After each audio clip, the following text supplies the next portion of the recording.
وقال ربكم ادعوني أستجب لكم.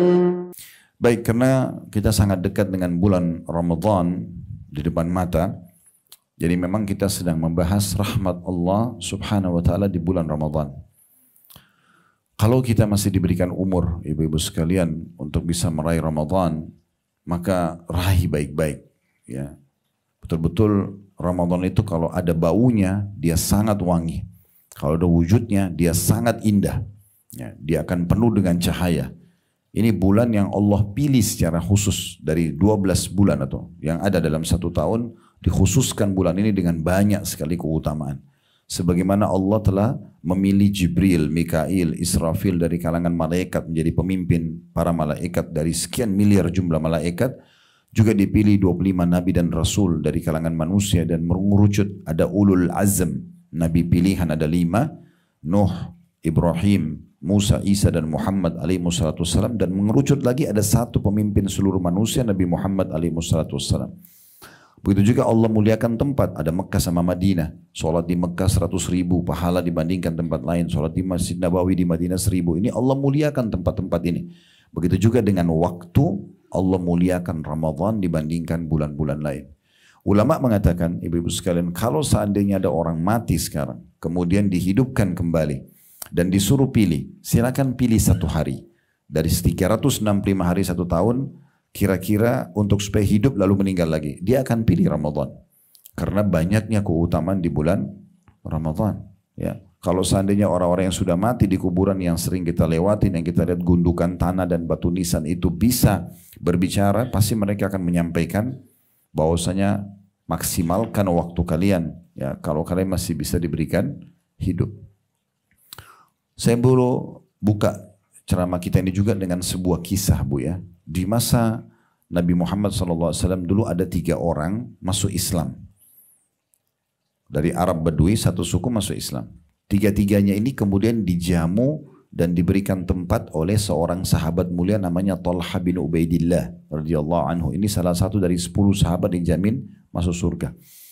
Talha ini kemudian bercerita, dia bilang dari 3 orang ini, yang pertama ikut berperang, jihad, terus terbunuh mati syahid.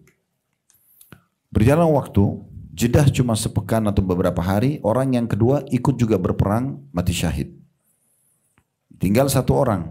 Berjalan waktu beberapa saat, dengan takdir Allah, dengan hikmah Allah, yang ketiga ini mati juga, Bu, tapi matinya tidak mati syahid. Lalu Talha bin Ubaidillah, Allah mimpikan, rupanya 3 orang ini diperlihatkan, yang paling di belakang berdiri, dan fasilitasnya bagus, tapi tentu masih lebih bagus orang yang ada di depannya, itu yang mati syahid pertama. Kemudian di depannya ada orang mati syahid yang kedua, yang paling depan, yang paling bagus balasannya, itu justru orang yang mati terakhir yang tidak mati syahid. Lalu Talha penasaran, kok bisa orang yang mati biasa ngalahin kedudukannya orang yang mati syahid. Maka setelah selepas sholat subuh, beliau datang kepada Nabi SAW dan bertanya, mengatakan, ya Rasulullah, saya mimpi begini. Bagaimana penjelasannya? Supaya saya tidak penasaran. Kok bisa orang yang mati biasa di atas ranjang mendahului dan mengalahkan derajatnya orang yang mati syahid? Maka kata Nabi SAW, wahai Talha, kenapa kau heran dengan kejadian tersebut? Bukankah dia telah mengungguli kedua temannya dengan beberapa hari hidup dan dia mengerjakan perintah-perintah Allah? Maksudnya yang mati biasa itu sempat sholat berapa hari, sempat puasa berapa hari, sempat baca Quran berapa hari. Itu aja sudah cukup mengalahkan pahala dan derajat orang yang mati syahid sebelumnya. Ada kejadian yang mirip ini di masa Nabi Muhammad SAW. 2 orang bersahabat umurnya hampir sama. Yang satu mati syahid, kemudian yang satu lagi meninggal seminggu saja, Bu, selisihnya. Seminggu kemudian dia meninggal, tapi matinya mati biasa. Lalu Nabi Muhammad SAW setelah mensolati jenazah yang kedua yang mati biasa, beliau bilang kepada orang-orang sebelum mengantar jenazah itu, kira-kira menurut kalian bagaimana kedudukan orang ini dibandingkan temannya yang meninggal mati syahid pekan lalu? Maka semua bilang spontan, ya Rasulullah, semoga saja jenazah ini sekarang bisa meraih derajat temannya itu karena persahabatannya. Maksudnya apa? Pastilah yang mati syahid pekan lalu lebih baik derajatnya. Semoga ini karena bersahabat sama itu, ini bisa diangkat ke derajatnya yang itu. Gitu. Maka Nabi SAW mengatakan, ketahuilah demi zat yang jiwaku dalam genggamai, maksudnya demi Allah, ini yang baru kita solati, derajatnya di surga lebih tinggi daripada yang mati syahid pekan lalu seperti langit dan bumi. Karena dia sempat tambah sholat 1 minggu saja. Dia sempat puasa 1 minggu, dia sempat zikir 1 minggu, itu saja. Berarti kalau kita masih diberikan umur oleh Allah, itu mahal sekali. Walaupun hanya hitungan detik, hitungan menit dengan seseorang yang sudah meninggal sebelum kita, kalau kita bisa pakai zikir aja, subhanallah saja, astagfirullah saja misalnya, atau kita sempat sedekah uang kita, atau kita sempat senyum dengan muslim, atau jenguk orang sakit, atau bakti sama orang tua, apa saja kebaikan, itu sudah sangat luar biasa kelebihan yang bisa kita dapatkan.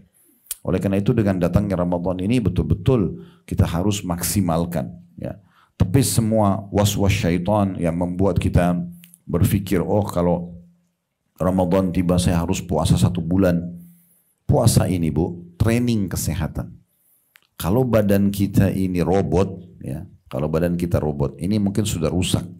Karena kita makan pedas, makan asin, panas, dingin, tidak pernah berhenti. Apalagi yang tidak pernah puasa Senin Kamis, nggak puasa Iyamul Bid, ya 3 hari setiap bulan. Jadi dia 11 bulan selalu begitu. Apalagi kadang-kadang kita di Indonesia malam aja masih makan. Tambah lagi nasi goreng, tambah lagi mie goreng, pakai minyak. Ini kan luar biasa beratnya buat tubuh gitu ya. Maka Allah datangkan Ramadan 1 bulan itu terapi kesehatan. Itu terapi kesehatan. Jadi dia bukan penyiksaan sebenarnya. Jadi karat-karat di tubuh, di usus kita, sisa-sisa makanan, kotoran itu bakteri sebenarnya sedang dikeluarkan dengan puasa. Karena di masa-masa kita harus makan di siang hari, itu kita tidak pakai makan. Maka dikelolalah oleh tubuh kita lemak-lemak yang ada, ya, dan dibersihkan. Sebenarnya sehat. Makanya orang kalau tiba Idul Fitri sehat-sehat saja. Kan kita sudah berapa tahun puasa tidak ada masalah. Tapi syaitan biasa menanamkan rasa persepsi itu. Oh nanti berat ya. Niat itu Bu, niat itu bahasa lainnya sugesti. Ya, bahasa lain sugesti. Jadi kalau ibu bilang, pas sahur saya kayaknya nanti jam 11 lapar ya. Niatnya begitu. Sugestinya sampai jam 11 saja. Ya jam 11 lapar nanti. Tapi kalau cuma makan sebutir kurma, minum segelas air, tapi niatnya, sugestinya sampai azan maghrib, bisa tahan. Pernah lalui kan begitu? Jadi sebenarnya itu tinggal masalah persepsi kita saja. Jadi jangan anggap puasa itu adalah satu yang merupakan penyiksaan. Itu terapi. Dan di masa kita sekarang sudah cukup banyak terapi-terapi kesehatan untuk orang diet. Itu kan justru dengan puasa. Ya, itu. Mereka puasa. Bahkan orang non-muslim sekarang banyak sekali melakukan puasa-puasa. Mereka tidak makan 12 jam, ada yang 15 jam gitu. Demi untuk menjaga kesehatannya. Islam sudah datang mengajarkan kita itu. Dan semua syariat Allah Subhanahu wa taala itu baik sekali. Sangat baik. Semuanya baik. Tidak ada satupun dalam syariat Allah ini yang tidak baik. Saya sedikit tambahkan tapi kasusnya beda dengan puasa. Di Eropa, Bu, diadakan penelitian karena mereka kasih anak 18 tahun sudah bebas ya. Dia boleh minum khamar, dia boleh seks bebas. Itu di Eropa sudah biasa dan di Amerika. Sehingga terjadi kerusakan di generasi muda mereka itu yang mereka sendiri prihatin. Mereka mengeluarkan miliaran dolar hanya untuk meneliti bagaimana caranya memberhentikan anak-anak muda mereka yang sering sempoyongan di pinggir jalan, setiap malam mabuk, habis semua ditinggalkan prestasi sekolahnya, pekerjaannya terbengkalai hanya karena sering mabuk. Karena mereka sudah boleh mabuk di umur 18 tahun. Mereka adakan penelitian terus saja. Mereka tidak tutup khamarnya, harusnya kalau khamar ditutup kan selesai, tapi mereka biarin aja.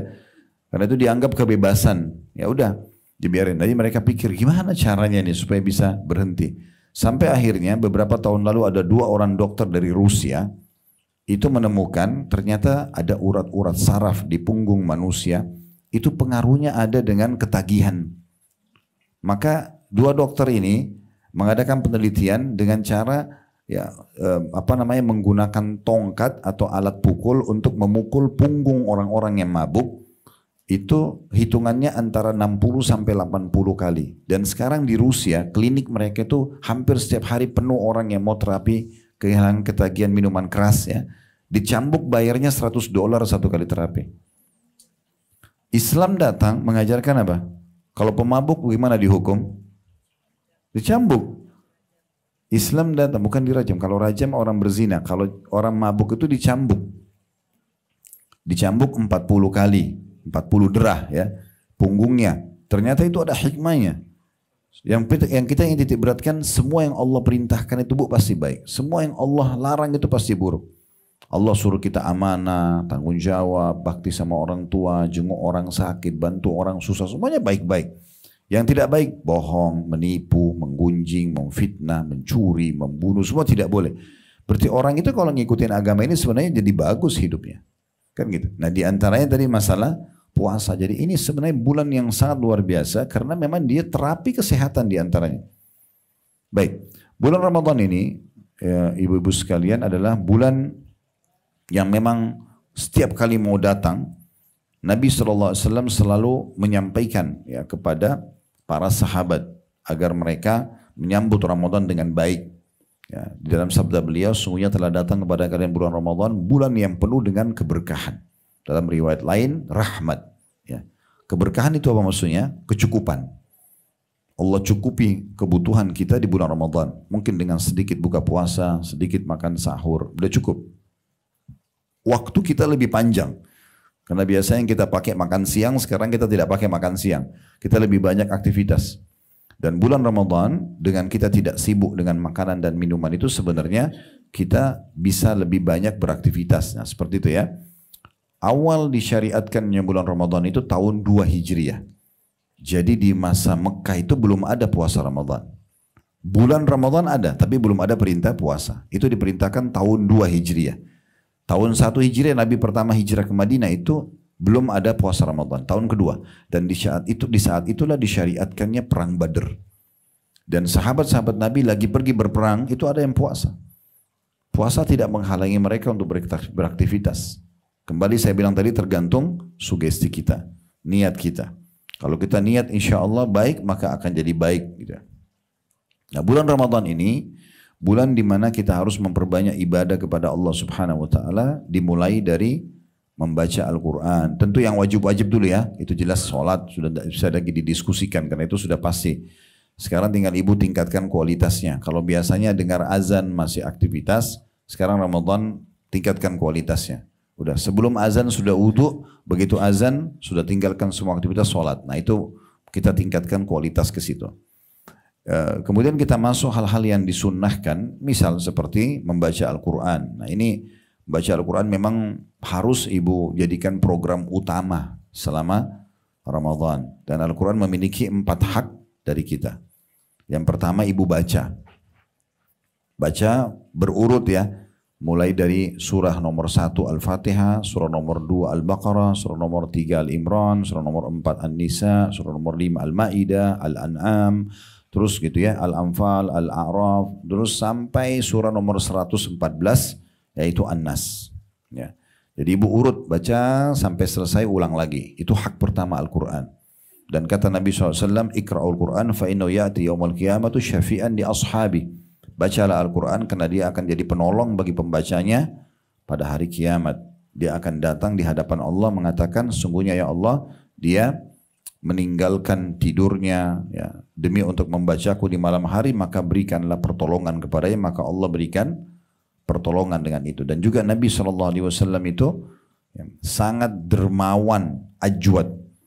Ya, kata sahabat Nabi yang bernama Jabir radhiyallahu anhu atau Ibnu Abbas meriwayatkan ya, beliau mengatakan karena Rasulullah SAW ajwadun nas. Rasulullah SAW itu orang yang paling dermawan, suka sekali berbuat kebaikan, berbagi dengan orang. Wa kana ajwadu ma yakunu fi Ramadan hatta atau hina yalqahu Jibril. Dan beliau lebih dermawan lagi, lebih rajin lagi bersedekah di bulan Ramadan pada saat Jibril menemuinya. Wa kana yalqahu fi kulli lailatin min Ramadan fayudarisuhul Quran. Dan setiap malam Jibril datang menemui Nabi SAW dan mengajarkan kepada beliau Al-Quran. Ini berarti Nabi SAW jadikan program rutinnya sedekah dan baca Quran itu di Ramadan. Jadi membaca ini. Ibu ngerti nggak ngerti artinya tetap baca dan usahakan di khatam. Ya. Hak yang kedua, ibu tadabbur. Apa itu tadabbur? Membaca Al-Quran dengan terjemahannya. Tahu apa yang Allah titip pesan di situ. Minimal Bu, surah yang biasa ibu baca. Masa ibu 20-30 tahun sholat inna ataina nggak tahu artinya, ya kan gitu.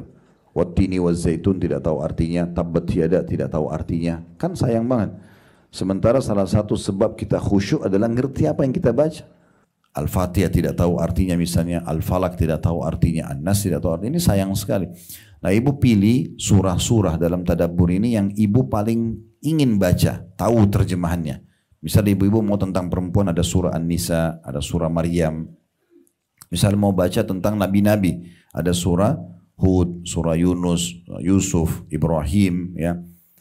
Kemudian Muhammad SAW, ada surah nabi-nabi. Mau belajar tentang hari kiamat ada surah Al-Zalzalah, ada surah Al-Qiyamah.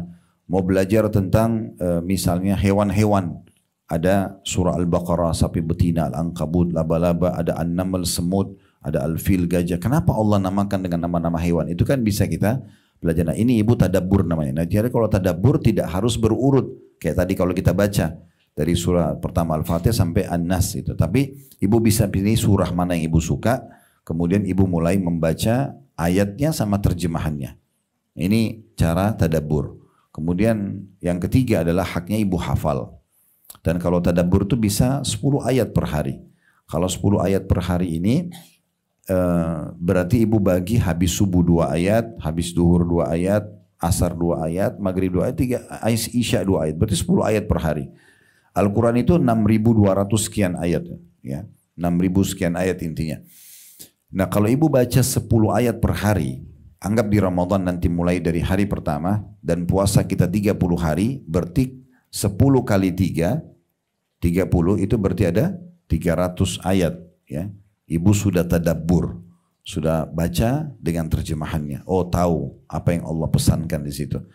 Kalau itu ibu lanjutkan setelah Ramadan 1 tahun ke depan, berarti 12 bulan ya, sampai Ramadan akan datang misalnya, berarti 300 ayat 1 bulan dikali 12 itu 3.600 ayat.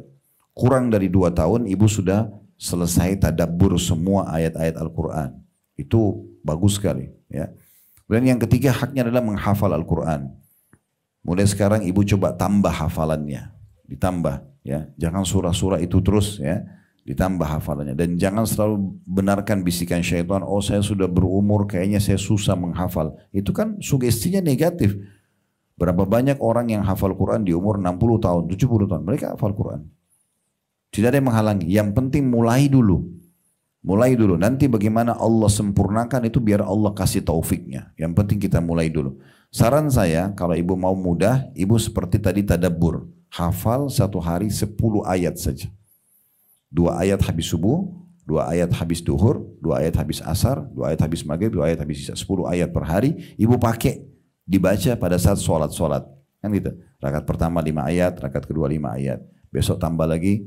Kalau ibu baca misalnya di sholat subuh, kalau ibu tidak sholat di masjid, misalnya ibu sholat di rumah, rakaat pertama 5 ayat, rakaat kedua 5 ayat. Nanti sholat duha 2 rakaat misalnya, rakaat pertama 5 ayat, rakaat kedua 3. Ibu ulangin terus tuh. Nanti sholat qobliyah duhur, di sholat duhur, di ba'diyah duhur, qobliyah asar, di sholat asar, qobliyah maghrib, di sholat maghribnya, ba'diyah maghrib, qobliyah isya, isyanya, ba'diyah isya, sholat tahajudnya diulang-ulangi 10 ayat itu tuh dihafal di luar kepala itu. Besok tambah 10 ayat lagi, sama diamalkan. Nah sama tadi hitungannya, kalau ibu hafal 10 ayat per hari, di Ramadan nanti ini, berarti kalau kali 30 dalam 1 bulan ibu dapat 300 ayat. Ya, Al-Baqarah aja cuma 286 ayat, berarti seperti ibu sudah bisa hafal Al-Baqarah 1, itu kan luar biasa. Ada upaya untuk itu ya. Nah sama kasusnya, kalau ibu lakukan setelah Ramadan bulan Syawal, bulan Zulqa'dah, bulan Zulhijjah, terus ibu hafal 10 ayat per hari, berarti 1 tahun 3.600 ayat, kurang dari 2 tahun ibu bisa hafal 30 juz, gitu kan? Yang terakhir yang keempat adalah mengamalkan isi Al-Quran. Jadi ini memang bulan saatnya kita untuk ya, mempelajari dan mendalami Al-Quran melalui 4 hal tadi. Ya. Dan orang yang terus melakukan ini, kata Nabi SAW, Al-mahiru bil-Qur'ani ma'as safaratil kiramil bararah.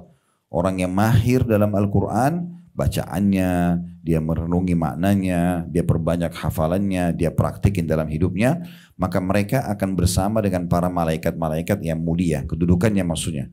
Walladhi yaqra'ul Qur'an wa yatata'ta'u fihi wa huwa 'alaihi syaqun lahu ajran. Orang yang baca Al-Quran tapi dia terbatah-batah, cuma tetap terus saja dia berusaha belajar, maka pahalanya double, 2 kali. Pahalanya double. Bulan Ramadan ini juga yang kedua yang kita bisa ambil faedah yang besar dan rahmat Allah di Ramadan itu adalah bulan di mana kita puasa. Tadi sudah saya jelaskan puasa itu adalah training sebenarnya kesehatan ya. Dari sisi kesehatannya, tapi dari sisi agama puasa ini Bu adalah ibadah yang paling besar pahalanya. Tidak ada yang mengalahkan dari sisi angka balasan pahala, tidak ada yang mengalahkan puasa. Sebagaimana hadis Nabi SAW, kullu amal ibn Adam yudha'af al-hasanatu asyur amthaliha. Semua amal ibadah anak Adam, sholatnya, sedekahnya, bakti orang tuanya, haji, umrohnya, semuanya itu dilipat gandakan sampai 10 kali lipat. Ila sabamiyah di'fin, sampai 700 kali lipat, tergantung kadar keikhlasan. Qala Allahu Azza wa Jal, Allah yang maha mulia dan maha tinggi berfirman, illa saum, kecuali puasa. Fa innahu li wa ana ajzi bihi. Karena dia milikku dan aku akan balas langsung. Berarti kalau ibadah lain bisa 700 kali lipat, nah kalau puasa bisa lebih besar lagi. Karena memang Allah mengatakan itu milikku, aku akan balas langsung. Yadha'u syahwatahu wa ta'amahu min ajli. Karena dia meninggalkan syahwat dan makanannya karena aku. Ibu bisa mendapatkan pelipat gandaan banyak amal ya. Dengan cara mengikhlaskan niat dan mengemas ibadah itu. Jadi makin kita tulus, makin bagus. Kayak misalnya tadi ibu ikut di sini. Kalau ada yang ikut mungkin karena hanya ajakan temannya, hanya karena meramaikan seremoni saja atau testimoni cuma mau tes-tes, enak gak sih ikut pengajian misal contoh. Diubah niatnya. Jangan karena itu. Memang karena Allah dan Rasulnya. Karena ini perintah agama maka dapat pahala gitu kan. Nah makin ikhlas kita makin besar kadar pahalanya. Terus yang kedua itu kemasannya. Beda pahalanya Bu. Orang yang bangun tengah malam, kemudian dia pikir, udah saya sudah bangun jam 3, saya sholat aja deh. Kemudian dia sholat tahajud. Dengan baju dia biasa. Misalnya ibu pakai dasternya, tinggal pakai mukena, terus sholat. Gitu kan. Ibu nggak mandi, nggak apa, cuma wudhu saja, sholat. Dapat pahala, dapat pahala. Tapi ini akan beda pahalanya dengan orang yang sebelum tidur malam, dia udah niat sholat tahajud. Kata Nabi SAW, man hamma bihasanatin walam ya'malha kutiba lahu hasanatun kamilah. Siapa yang niat mengerjakan satu perbuatan dan dia belum mengerjakannya. Ibu baru niat sholat malam tapi belum tahajud. Diberikan satu pahala lengkap. Niat kalau keluar rumah ketemu orang miskin sedekah. Belum sedekah tapi sudah dicatat baginya satu pahala. Fa in amila kutiba lahu asyru adhafi ila sab'mi'ati dhifin ila adhafin katsira. Kalau dia kerjakan apa yang dia niatkan itu, dia bangun tengah malam lalu dia sholat, maka akan dicatatkan baginya 10 kali lipat sampai 700 kali lipat. Bahkan kelipatan-kelipatan yang banyak. Berarti dengan menghadirkan niat dan kita ingin mengemas ini ya, kemasannya adalah kita hadirkan niat sebelum tidur. Jadi bukan tiba-tiba kaget malam mau salat tahajud, enggak. Sebelum tidur sudah diniatkan. Ibu udah siapkan mukennah yang paling bersih, bubuhi minyak wangi di sejadah. Ibu udah pilih ayat-ayat yang ibu mau baca misalnya. Bahkan kalau perlu bangun tidur ibu mandi dulu karena ingin bertemu dengan Allah, ingin munajat sama Allah. Ini kemasannya, pahalanya beda. Nah sama kalau orang sedekah, beda pahalanya kalau ada orang miskin minta, ibu korek, buka dompet atau lihat korek kantongnya ada dapat uang 5.000 kasih. Dapat pahala. Tapi beda dengan orang yang memang ibu sudah sisipin. Seseorang yang sudah sisipin uang, lembaran-lembaran baru, ini saya nggak mau pakai belanja, ini khusus sedekah. Disisipin sendiri. Dan sengaja ibu cari orang-orang, jadi bukan tunggu orang minta. Ibu yang mendatangi orang yang mau ibu berikan sedekah. Ini pahalanya beda karena ada kemasannya. Nah sama dengan puasa Ramadan nanti. Kita dalam Islam Bu bisa mendapatkan pahala berlipat-lipat dari ibadah yang kita kerjakan. Gimana caranya? Marketingkan ibadah itu. Saya sholat nih. Misal saya dapat 10 pahala karena saya sholat. Bisa nggak saya dapat pahala 10 yang lainnya? Ini angka 10 contoh saja. Ya. Tentu saja bisa. Gimana caranya? Sebelum saya sholat saya ajak. Kirim di grup WA, ayo sholat yuk waktu duhur tinggal 10 menit misal. Atau saya keluar, saya di kantor saya ajak teman-teman, ayo kita sholat yuk sudah masuk waktunya 10 menit lagi misal, contoh.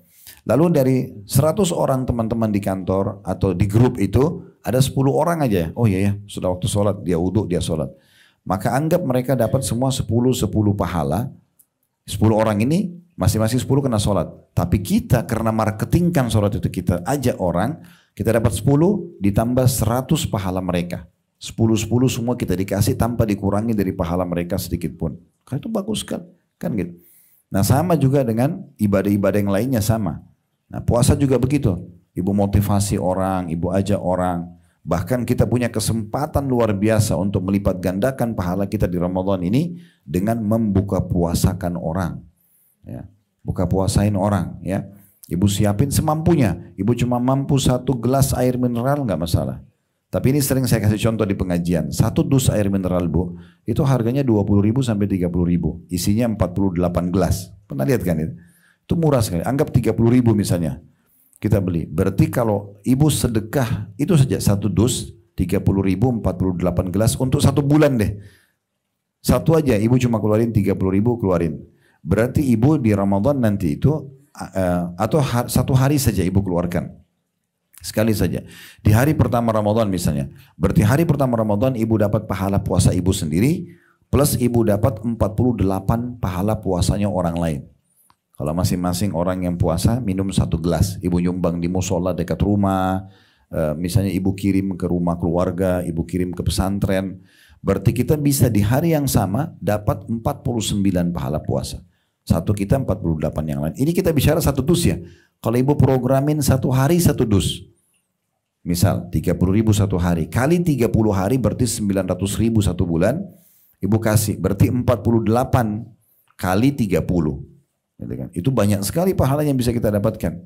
Baik. Kalau tidak mampu. Maka minimal bantu orang yang siapkan buka puasa. Kayak misalnya ibu ke musola dekat rumah. Menjelang buka puasa. Ibu bantu-bantu aja.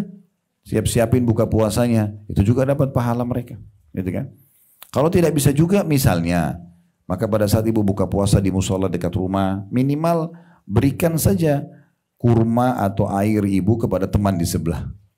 Ini loh, supaya saya dapat pahala kamu. Dia juga mungkin kasih kepada kita, kita juga dapat pahalanya. Ini modalnya cuma pindahin air doang.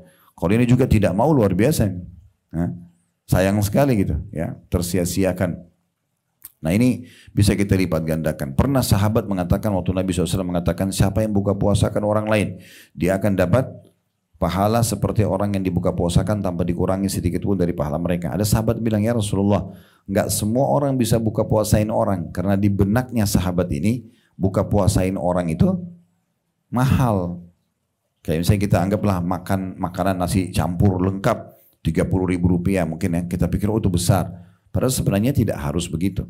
Sesuai dengan kemampuan. Kata Nabi SAW, ketahuilah Allah akan berikan pahala ini buka puasain orang, walaupun orang hanya menyumbang sebutir kurma, atau seteguk air, atau susu yang dicampur dengan air. Artinya semampu kita. Nah ini kesempatan emas di Ramadan, kita bisa dapatkan pahala buka puasain orang. Kalau ibu bisa masak, itu lebih bagus. Ya. Ada pernah hadis Nabi begini bu, kepada istri-istri beliau, istri-istri Nabi. Nabi bilang, nanti yang paling pertama menyusul kalian menyusul aku nanti setelah aku meninggal di antara kalian adalah yang paling panjang tangannya. Kata Nabi kepada siapa? Kepada istri-istri beliau. Kata Aisyah radhiyallahu anha, pada saat Nabi SAW meninggal, kami selalu mengukur tangan kami kalau ketemu. Karena siapa yang paling panjang tangannya berarti lebih dulu meninggal menyusul Nabi. Kata Aisyah, terus saja kami lakukan itu sampai Zainab binti Jahash meninggal. Ini istri Nabi namanya Zainab. Pada saat Zainab meninggal kami jadi faham makna daripada hadis itu. Ternyata bukan ukuran tangannya, tetapi sukanya bersedekah. Karena semua istri Nabi suka sedekah, tapi Zainab ini kalau sedekah beda bu. Zainab ini radhiyallahu anha, beliau kalau mau sedekah misalnya baju perang, beliau nggak beli di pasar yang sudah jadi dikasih orang, beliau buat sendiri dari tangannya dikasih. Nah seperti itu. Jadi kalau ibu misalnya mau berikan buka puasa orang, tapi maunya digoreng sendiri, dimasak sendiri, sirupnya, totinya dibuat sendiri, itu lebih besar pahalanya dibandingkan beli jadi. Nah itu semua bisa jadi kemasan-kemasan untuk mendapatkan pahala. Kalau kita hanya bisa untuk suami di rumah, untuk anak juga nggak masalah. Sedikit lebih dikirim ke tetangga di sebelah. Intinya selalu berbagi. Karena hitung aja, pokoknya per 1 orang ibu kasih buka puasa, berarti dapat pahala dia. Apalagi kalau orang itu orang soleh. Hari itu dia banyak baca Quran, dia puasa dengan baik, dia banyak zikir, itu luar biasa pahalanya. Luar biasa pahala yang bisa didapatkan. Nah ini diantara rahmat Allah di bulan Ramadan. Kita bisa melakukan ibadah puasa yang paling besar pahalanya dan kita bisa lipat gandakan dengan membuka puasakan orang. Yang ketiga Bu, di rahmat Allah di bulan Ramadan adalah kita bisa dibersihkan atau membersihkan dosa-dosa kita. Tapi syaratnya, hadis ini sering kita dengar dari para ustaz dan kiai kita, ya, man shama ramadhana imanan wa ihtisaba ghufira lahu ma taqaddama min dzambi. Siapa yang berpuasa Ramadan dengan dua syarat. Ya, dia karena keimanan, yakin ini perintah Allah. Jadi bukan karena nggak enak sama tetangga, nggak enak sama kerabat, dan bukan. Memang tidak ada urusannya. Manusia semua tidak ada yang puasa, tetap kita puasa karena keimanan kepada Allah. Itu namanya keimanan. Dan ihtisab, mengharapkan pahalanya. Sebetulnya kita mau kejar pahalanya, maka dibersihkan dosa-dosanya yang telah lalu. Berarti bulan ini betul-betul rahmat Allah besar sekali karena bisa bersih dosa kita semua. Sebagaimana beliau mengatakan, ya, Ramadan ke Ramadan setelahnya adalah pembersihan dosa di antara keduanya. Jadi ini pembersihan dosa yang sangat luar biasa, gitu kan? Begitu juga dengan sholat malamnya, sholat tarawih, ya. Itu kata Nabi SAW, man qama ramadhana imanan wa ihtisaba ghufira lahu ma taqaddama min dzambi. Siapa yang mendirikan malam Ramadan, sholat tarawih, ya, itu karena keimanan dan mengharapkan pahalanya, maka dibersihkan dosa-dosanya yang lalu. Jadi di siang hari kita bisa bersihkan dengan puasa, dosa kita di malam hari dengan sholat tarawihnya. Nah tarawih ini Bu, bahasa terjemahannya adalah santai. Ya. Tarawih itu santai. Kenapa dikatakan santai? Karena selain Ramadan, sholat malamnya paling afdal di sepertiga malam. Ya, gitu. Nah kalau di Ramadan, agar umat Islam yang belum terbiasa sholat malam dalam 1 tahun, minimal di buku amal mereka tercatat pernah sholat malam. Itulah tarawih. Karena mudah, selepas ba'diyah isya sudah dikerjakan. Terlebih lagi dianjurkan semua umat ini mengerjakannya. Makanya kan masjid-masjid, musola semuanya penuh kan. Nah jangan cuma dengar aja ayat yang dibaca. Padahal kita mampu untuk kerjakan sholat itu. Mudahkan itu, ya, kerjakan. Kata Nabi SAW, siapa yang sholat malam Ramadan itu atau tarawihnya bersama imam sampai imam bubar, maka dicatat dia seperti sholat semalam suntuk. Seperti semalam suntuk ibu nggak berhenti sholat. Nah ini luar biasa besarnya rahmat Allah subhanahu wa ta'ala di sana. Yang keempat, di antara rahmat Allah subhanahu wa ta'ala di Ramadan adalah dibukanya pintu-pintu surga. Dibuka pintu-pintu surga. Ini bisa kita katakan yang keempat. Yang kelima ditutup pintu neraka. Yang keenam dibelenggu syaitan. Jadi ada 3 poin. Poin yang keempat adalah dibuka pintu surga. Poin kelima ditutup pintu neraka. Poin keenam dibelenggu syaitan. 3 poin ini Bu digabungkan dalam sebuah hadis Nabi SAW. Sebagaimana beliau bersabda di dalam hadis yang diriwayatkan Imam Muslim, "Qad ja'akum syahrul Ramadan syahrun mubarak." Datang kepada kalian bulan Ramadan, bulan yang penuh dengan berkah. Iftaradallahu alaikum siyamah. Allah mewajibkan kalian untuk puasa di saat itu. Fihi yuftahu abwabul jannah. Di saat itulah 30 hari itu dibuka pintu-pintu surga. Nanti saya jelaskan apa maknanya. Wa yughlaqu fihi abwabul jahim, dan ditutup pintu-pintu neraka. Kemudian wa taghullu fihi syayatin, dan dibelenggu semua syaitan-syaitan. Fihi lailatun khairu min alfi syahr, faman hurima khaira faqad hurim. Dan di bulan Ramadan itu ada malam lebih baik daripada 1000 bulan. Siapa yang terharamkan dari kebaikannya, maksudnya dia tidak bisa meraih kebaikan di bulan Ramadan, maka telah terharamkan dari semua kebaikan. Kalau dia tidak dapat apa-apa di Ramadan, tidak nambah imannya, nggak nambah amal solehnya, berarti dia telah terharamkan dari semua kebaikan. Kalau bulan Ramadan aja semua umat Islam berusaha baik, lalu dia tidak baik, lalu kapan dia mau jadi baik gitu? Baik. Di poin keempat, masalah surga terbuka, maksudnya dibuka pendaftaran Bu. Misalnya ibu lihat ada satu perusahaan, ditulis, ada lowongan kerja, dibuka dari tanggal 1 Januari sampai 31 Januari. Orang yang datang mengajukan lamaran di waktu itu lebih dekat untuk bisa diterima, kan gitu. Saya lebih, karena dia ikuti peraturan, pas waktunya. Kalau orang datang mendaftar di Februari, bisa diterima, bisa tidak. Tapi ini waktu yang sudah ditentukan. Nah mirip itu sebenarnya. Ramadan dari iklan resmi dari tanggal 1 sampai tanggal 30 Ramadan nanti ya. Kalau kita misalnya Indonesia mulai hari Senin insya Allah. Berarti mulai tanggal 1 Ramadan sampai tanggal 30 Ramadan iklan resmi dari Allah. Siapa yang masuk surga silahkan. Nah, seperti itu. Jadi kesempatan daftar dirinya. Karena di saat itu orang semua menjadi baik. Siang hari puasa, malam hari sholat. Di antaranya baca Quran, berzikir.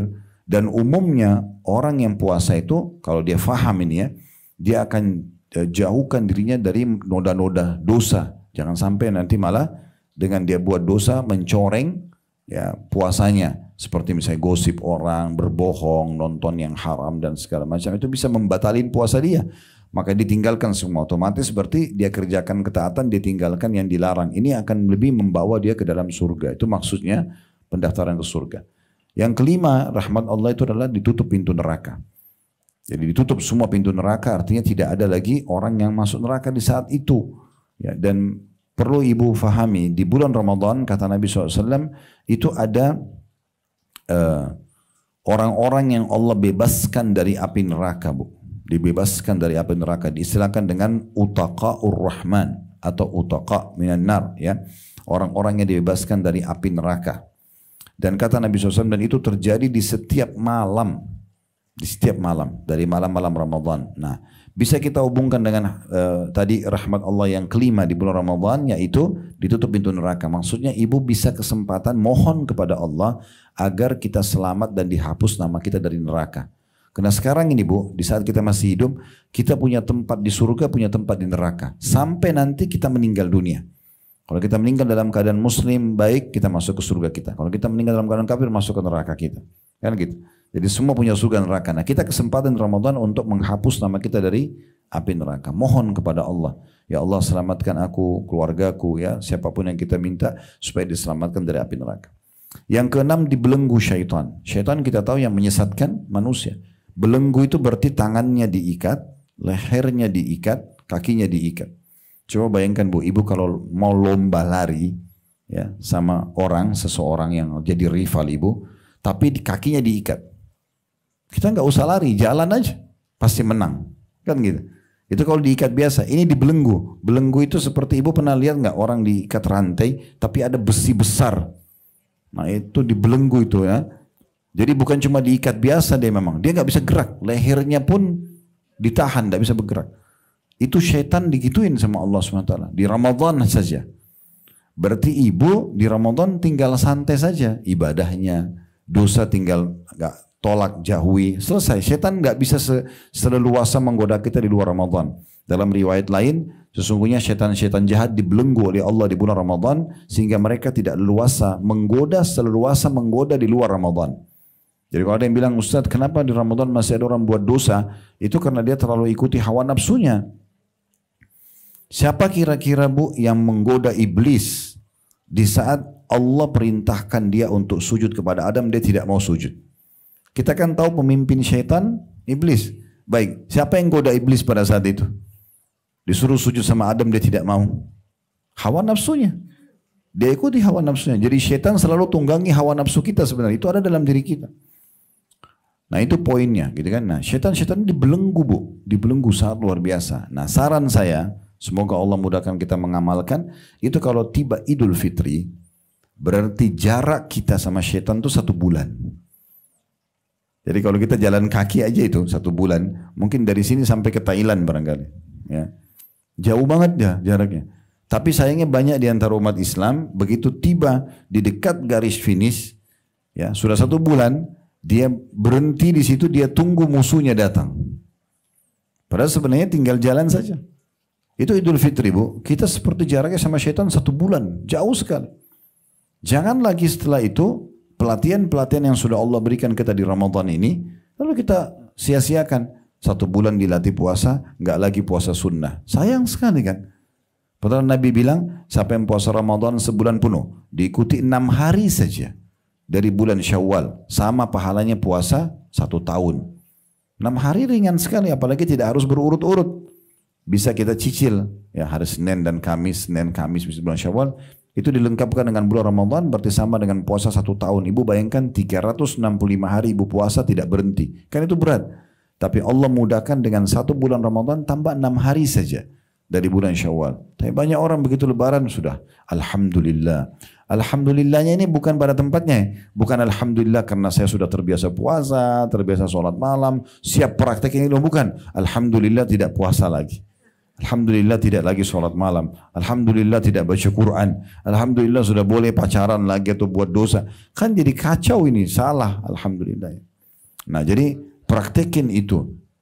Justru Ramadan bulan pelatihan untuk kita praktikin ke depannya gitu ya. Jadi setan-setan dibelenggu, ini kesempatan emas. Yang ketujuh, doa-doa ibu diterima. Ini rahmat Allah luar biasa di Ramadan, karena orang lagi puasa doanya diterima. Doanya diterima ya. Sebagaimana sabda Nabi SAW di dalam hadis yang diriwayatkan oleh Al-Bazzar, dan ini dihasankan oleh para ulama, inna lillahi fi kulli yaumin utaqa'u minan nari fi syahr Ramadan. Sesungguhnya Allah memiliki hamba-hamba yang setiap ya malam atau setiap hari dibebaskan dari api neraka di bulan Ramadan. Setiap hari Allah hapus nama hambanya dari nanti dia meninggal tidak akan masuk neraka asal dia mohon di bulan Ramadan gitu, ya. Jadi maksudnya setelah itu Allah akan kasih taufiknya ya kepada dia supaya orang ini sibuk beribadah. Wa inna likulli muslimin da'watan yad'u biha fayastajibu lahu. Dan ketahuilah di bulan Ramadan itu semua muslim yang memanjatkan doanya akan diijabah, akan dikasih. Ini kesempatan dari mulai sahur, azan subuh sampai azan maghrib, semua itu waktu mustajab. Waktu mustajab, ibu doa. Nah saran saya dalam masalah doa ini, ibu belajar untuk meninggalkan semua kata-kata buruk. Mulai dari situ dulu itu doanya. Jangan bilang kalau dirinya di kaca, kok saya jelek ya. Kenapa harus kata-kata buruk? Bukan ibu yang susun alisnya, ibu yang bentuk hidung ibu, bukan Allah. Ibu masa hina pencipta ibu sendiri? Kan gitu. Jadi jangan dihina diri sendiri. Anaknya aktif. Kok kamu nakal nak? Ini kan kata-kata buruk. Ya. Syekh Sudais, salah satu imam Masjid Haram yang sudah puluhan tahun menjadi imam di sana. Tidak ada yang tidak kenal Abdurrahman Sudais, suaranya bagus sekali kan imam. Sekarang beliau ketua dua masjid mulia, Masjid Haram Mekah sama Masjid Nabawi. Beliau ditanya, diwawancarai sama salah satu TV di Saudi, apa rahasianya? Kenapa anda bisa menjadi imam haram yang sangat terkenal? Banyak imam-imam Masjid Haram Mekah, tapi tidak seperti anda gitu, dikenal. Saya pernah ke Irian bu, di pedalaman jauh sekali. Naik pesawat dari Jakarta ke Timika, Timika masih naik boat lagi 3 jam, 6 jam. Ke daerah Atsi kalau nggak salah namanya di sana jauh. Di sana ada satu masjid pinggir sungai, jauh sekali perjalanan, itu ada diputar Al-Quran menjelang sholat, suaranya Syekh Sudais. Saya sampai pikir, ini kalau Syekh Sudais tahu suaranya dilantunkan pun di tengah-tengah hutan, mungkin beliau bisa menangis nih, luar biasa. Tapi intinya waktu ditanya bu, apa rahasianya? Dia bilang doa ibu saya. Terus ditanya lagi, memang apa doa ibu? Ibu anda doanya apa? Dia bilang, saya waktu kecil kalau saya nakal, aktif sekali, maka ibu saya selalu mengatakan, pergilah ke Masjid Haram, semoga kau jadi imam haram. Ini ibunya lagi marah nih. Tapi doakan anaknya baik. Jangan bilang ibu nyesal lahirin kamu. Kan jadi penyesalan terus. Ribut suami istri, saya nyesal nikah sama kamu. Jadi penyesalan terus. Semoga Allah berikan kau hidayah. Semoga berubah. Semoga jadi baik keadaan kita. Selalu itu. Dan mulai sekarang bu, ibu selalu ucapkan doa ini. Katakan begini, ya Allah, yang bilang, saya beristighfar kepadamu dari semua kata-kata buruk yang pernah aku ucapkan buat diriku, keluargaku, dan juga hartaku.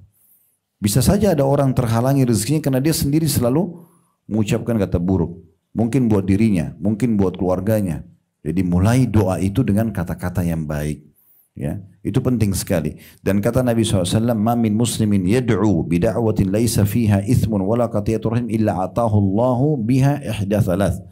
Tidak ada seorang muslim pun yang berdoa tapi dengan syarat tidak diikuti dengan dosa dan memutus silaturahim keluarganya, kecuali Allah akan kasih dia melalui salah satu dari 3 tahapan. Kata Nabi SAW, imma an tu'ajjal lahu da'watu, Allah kasih langsung jawaban doanya, wa imma an yaddakhiraha lahu fil akhirah, atau Allah simpan yang dia panen dalam bentuk pahala pada hari kiamat, wa imma an yasrifa anhu minas su'i mithlaha, atau Allah hilangkan keburukan yang akan menimpa dia. Maka para sahabat mengatakan, kalau idzan nukthir, kalau gitu kami perbanyak ya Rasulullah. Kata Nabi SAW, Allahu aktsar. Ketahuilah bahwasanya Allah yang lebih banyak mengabulkan doa-doa hambanya. Jadi ibu kalau berdoa, asal ibu ikhlas, tidak ada dosanya, maka pasti diterima. Hanya melalui salah satu 3 tahapan. Bisa ibu dikasih langsung, ya Allah sembuhin saya, Allah sembuhin. Atau ibu disimpankan dalam bentuk pahala, ibu panen hari kiamat. Ya, karena ibu belum terima pahalanya di dunia, balasannya, kemudian atau Allah hilangkan musibah yang akan menimpa dia. Jadi nggak ada yang sia-sia dalam berdoa. Nah itu penting sekali untuk digarisbawahi tentunya ya. Kemudian yang kedelapan Bu, ibu kalau ada rezeki ya, kalau ada rezeki, kalau belum ada ibu bisa berdoa kepada Allah Subhanahu wa taala agar dimudahkan. Usahakan di bulan Ramadan bisa umroh. Ya, umroh Ramadan itu beda ya. Kalau ibu cuma bisa umroh sekali seumur hidup, minta supaya Allah kasih Ramadan. Kalau bisa setahun sekali, tetap Ramadan. Kalau bisa berapa kali 1 tahun, ya sudah, berarti diantaranya salah satunya Ramadan. Karena umroh Ramadan ini Bu, pahalanya kata Nabi SAW, fa inna umrata fi Ramadhani taqdi hajjatan ma'i. Umroh di bulan Ramadan pahalanya sama dengan haji bersamaku. Jadi biayanya biaya umroh, pelaksanaannya umroh itu 3-4 jam selesai ya. Kalau haji kan harus idealnya 6 hari. Tanggal 8 Zulhijjah sampai 13 Zulhijjah. Tapi pahala haji ibu bisa dapatkan dengan umroh di bulan Ramadan. Ini hanya terjadi di Ramadan saja. Nah kalau tadi saya bilang kalau belum mampu, maka ibu niatkan saja supaya Allah mudahkan satu waktu. Kita sebenarnya tergantung orderan kita Bu. Sama Allah. Minta, ya Allah kasih, merengek. Allah itu mau kita manja. Dan jangan 1 kali 2 kali. Terus merengek sama Allah, minta dimudahin haji, minta dimudahin umrah, minta dimudahin apa. Minta sama Allah. Jangan pernah berhenti minta sampai Allah kasih. Allah itu sangat baik. Dan Allah akan memberikan. Dan kata Nabi SAW, kalau Allah mendengar doa yang indah dari seorang hamba. Ibu merengek sama Allah, ya Allah berikan, ya Allah kasih. Maka Allah akan menerlambatkan jawabannya. Allah tunda beberapa saat agar hamba itu tetap dalam doanya. Karena kalau ibu bilang, ya Allah sembuhin saya, ibu sakit, tiba-tiba sembuh. Ibu masih berdoa? Enggak, umumnya orang misal ibu lagi sakit nih. Ibu bilang, ya Allah sembuhin saya. Terus penyakitnya sudah sembuh. Orang berhenti. Mungkin doa lain, tapi doa untuk kesembuhan kan sudah tidak. Iya kan? Maksudnya, dalam hadis ini kata Nabi, kalau Allah dengar doa yang indah dari seorang hamba, ya Allah sembuhin saya, wahai zat Tuhan yang diimani keberadaannya, tidak ada Tuhan selain dia. Kita puji-puji Allah, minta. Maka Allah terlambatkan jawabannya. Beberapa saat saja. Dengan tujuan agar hamba ini tetap dalam doanya. Gitu ya. Dan dalam bab doa ini perlu ibu ketahui bahwasanya cara Allah memberikan kepada kita jawabannya, itu sesuai dengan sunnatullah atau sistem yang sudah Allah buat. Contoh misal, ya Allah sembuhin saya. Pertanyaannya, apakah Allah akan lemparkan obat dari langit? Terus bagaimana caranya saya tahu kalau doa saya sudah diijabah? Ibu habis berdoa nih tahajud, ya Allah sembuhin saya. Allah terima nih. Besok ibu ketemu sama teman atau tetangga, ngobrol-ngobrol. Tidak sengaja ngobrolin penyakit kita. Lalu dia ngomong, oh ada dokter yang bagus di sana. Kita ke sana, konsultasi cocok, resepnya cocok, sembuh. Inilah ijabah doa kita. Allah nggak lemparin obat dari langit. Ya Allah mudahin jodoh saya. Allah nggak lemparin manusia dari langit. Tiba-tiba ada yang suka, ada yang melamar, ada yang begini, ada sinyalnya. Ya itu tandanya. Gitu kan? Ya Allah mudahin rezeki buat saya. Mungkin Allah nggak akan lempar uang dari langit, tapi Allah mudahin ada yang tawarin untuk kerjasama, ada yang tawarin produk, ada yang tawarin ini dan itu. Misal contoh, jadi pintu rezeki itu terbuka. Nah seperti itu.